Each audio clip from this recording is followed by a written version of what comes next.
Alright guys, so for this video I want to talk about should you go high carb or high fat when it comes to recovering from adrenal fatigue or things like that. I also want to talk about how when it comes to diet it's kind of like a Rubik's Cube in some aspects. In the aspects that it's not complicated is that dairy is good for no one, gluten is no good for anyone, refined sugars are not good for recovery for anyone. Refined flours are not good for anyone. You know, the basics, the obvious shit. Aspartame is not going to help you recover. Yeah? Those foods, everyone can agree that they're shit. They're not meant for us at all. Now, when it comes to meat, for personally, I didn't eat meat because of the ethical complications and the fact that a lot of the food, when it comes with meat, is the fact that the animals are fed GMO. They don't have to label the meat as GMO, they just feed the animals GMO foods. And if you want to risk and eat those foods, go for it. You can experiment all you want, but personally, I'm not risking it with GMO. We don't know what that is. We are guinea pigs. And when you've been chronically ill for so long, do you want to have another contributing factor to your illness, whether you don't know if it's affecting you or not? No, it's easier to just eliminate that. Also, the antibiotics that affect the farm animals, because they are in such poor conditions that they have to keep them alive to slaughter weight. The ethical complications, just all these different things. I just didn't. I removed it from my diet. Fish. I think that fish is potentially healthier than meat. However, with the state of the environment and the pollution in the seas and the radiation and the PCBs and the mercury and the plastics that are just filling the oceans, I don't believe fish is healthy anymore. Whatever healthy factors it may have once had, I don't believe it has it anymore, that you can't get elsewhere. For example, I have an algae based supplement instead, and I get my omega-3s from like hemp and stuff. But yeah, I personally went vegan for many reasons. Now, I can't force you to go vegan either, but that's something you may want to consider for many reasons. So when I say it's like a Rubik's Cube, you have to find what works for you. For example, I have a friend that I've been talking to, and he's found out that having such high amounts of omega-3s from hemp and chia seeds and stuff is detrimental to his recovery.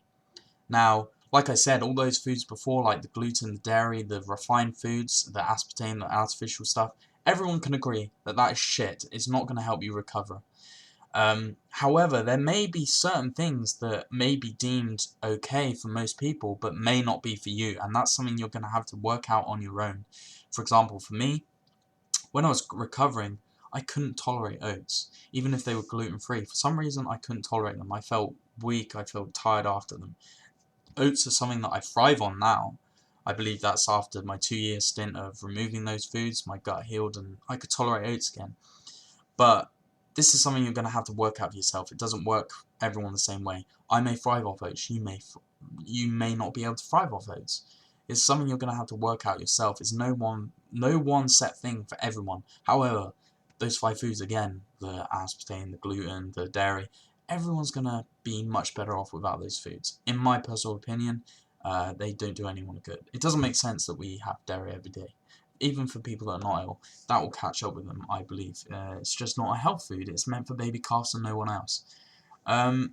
So, high carb or high fat, what do you pick? I'll go through this quickly. You know, personally, I tried the high carb thing. I started to recover on it, fine. But I felt much better when I stopped having the banana smoothies and the just only carbs and just had a more balanced approach. It seems quite simple, doesn't it? I had a more balanced approach. This is the thing, what I noticed is that when it came to recovery, a balanced approach across the board, like just going, I'm going to go to bed even though I don't fall asleep, that's okay, I'm just going to rest in bed. Or I'm just going to eat a combination of healthy fats, healthy carbs, healthy complex carbs, and healthy proteins, and just have a balanced approach. And for me, personally, I felt better doing that. I felt better just having some fats and some carbs. What's the problem with just having a balance? I believe that we need all three of them. Yeah.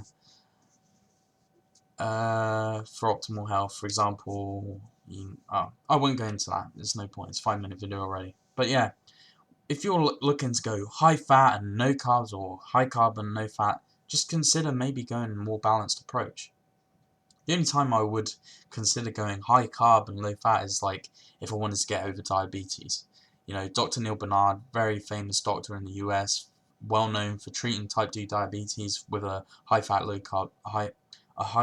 carb low fat diet involving just lots of rich plant foods, no banana smoothies or anything, just eating whole plant foods with their fiber and everything, and overcoming type 2 diabetes. Or with cancer, I'd probably consider doing fasting or raw foods. Or if I had epilepsy, I'd go high carb, no, high fat, low carb, because there's evidence showing that epilepsy people do well in a ketosis, like in a ketogenic diet.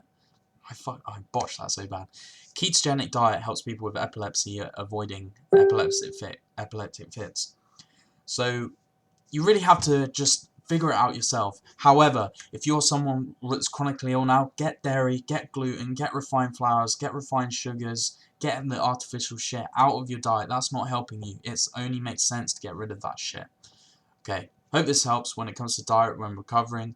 It's really simple, but then removing the bad foods that are just obvious, but then you have to really nitpick and just figure things out yourself because it's different for everyone. So I hope that helps. I'll see you next video.